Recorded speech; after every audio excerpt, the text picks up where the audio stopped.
Alright, let's see if this works. Junk Shop Libraries Improv Bible Study.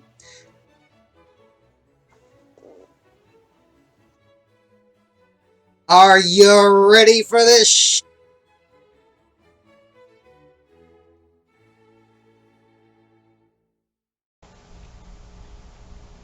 Alrighty, well, welcome one, welcome all once again to the Junk Shop Library channel, home of the original, the never imitated, never surpassed Improv Bible Study.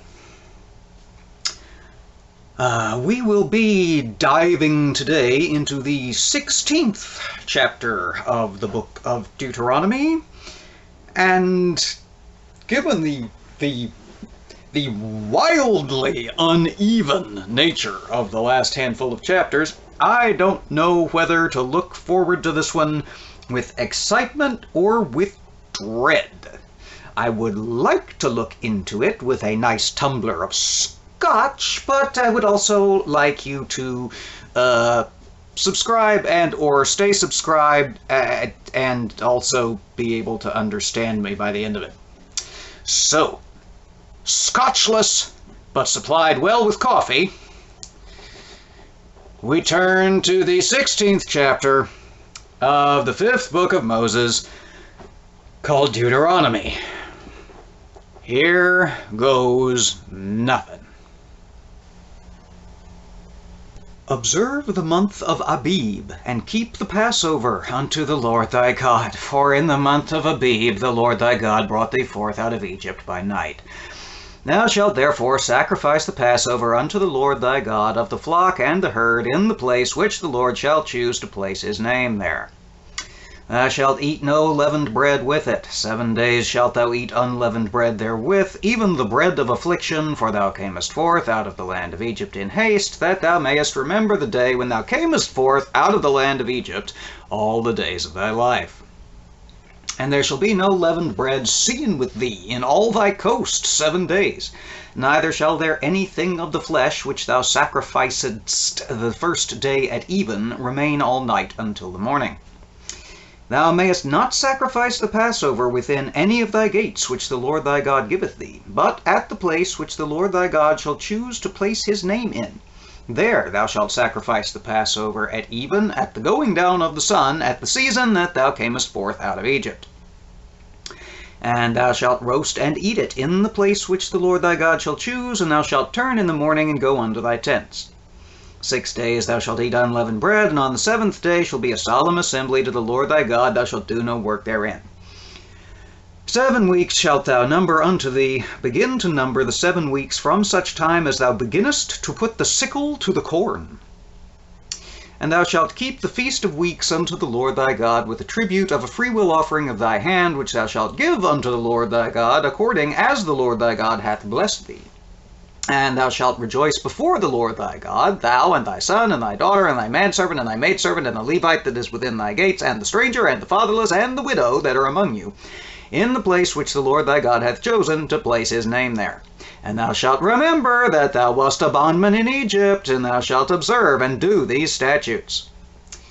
Thou shalt observe the Feast of Tabernacles 7 days. After that thou hast gathered in thy corn and thy wine, and thou shalt rejoice in thy feast, thou and thy son, and thy daughter, and thy maidservant, and thy manservant, and the Levite, the stranger, and the fatherless, and the widow that are within thy gates.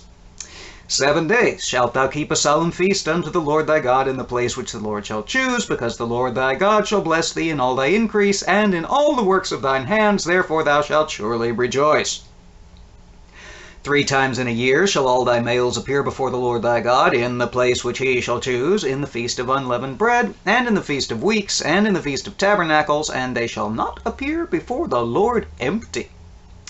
Every man shall give as he is able, according to the blessings of the Lord thy God which he hath given thee. Judges and officers shalt thou make thee in all thy gates which the Lord thy God giveth thee throughout thy tribes, and they shall judge the people with just judgment.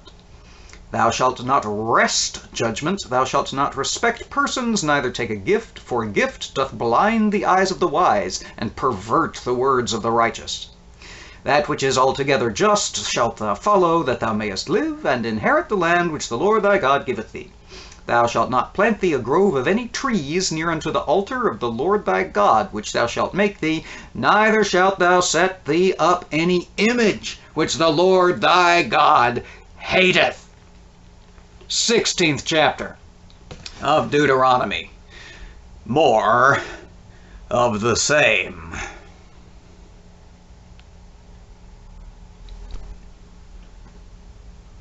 Yep. Just what you were hoping for when you tuned in this time.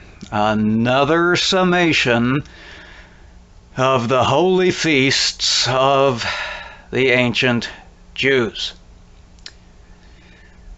As if you couldn't get just as good a schedule from any calendar mass marketed in the Western world. Or fucking asking a Jew. Jesus. Okay. Well, let's see. Yeah, that was all there was to that. That was it. Just an even more abbreviated form of the ever and ever abbreviated discussion of the Holy Calendar, with all the minor feasts left out.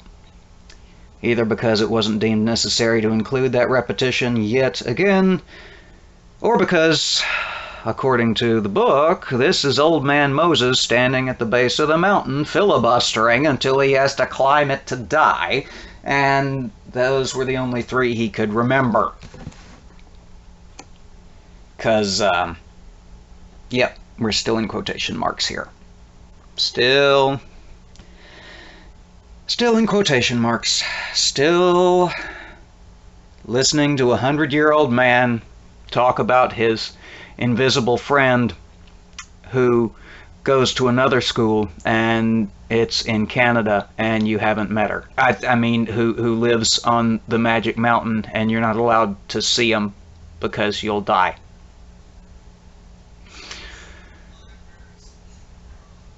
This, oh my goodness, this feels like it's never going to end. This book, I mean, we just... Yes, I know, we just did this. I know I keep saying that, but god damn it, we keep just did-ing this. Let's see, the only new stuff here is the prohibition against bribery, which is... don't accept bribes if you're in the judge position, is apparently such an important instruction from God that it only took him 3 generations and 5 drafts of the big important say-sos to get around to mentioning it.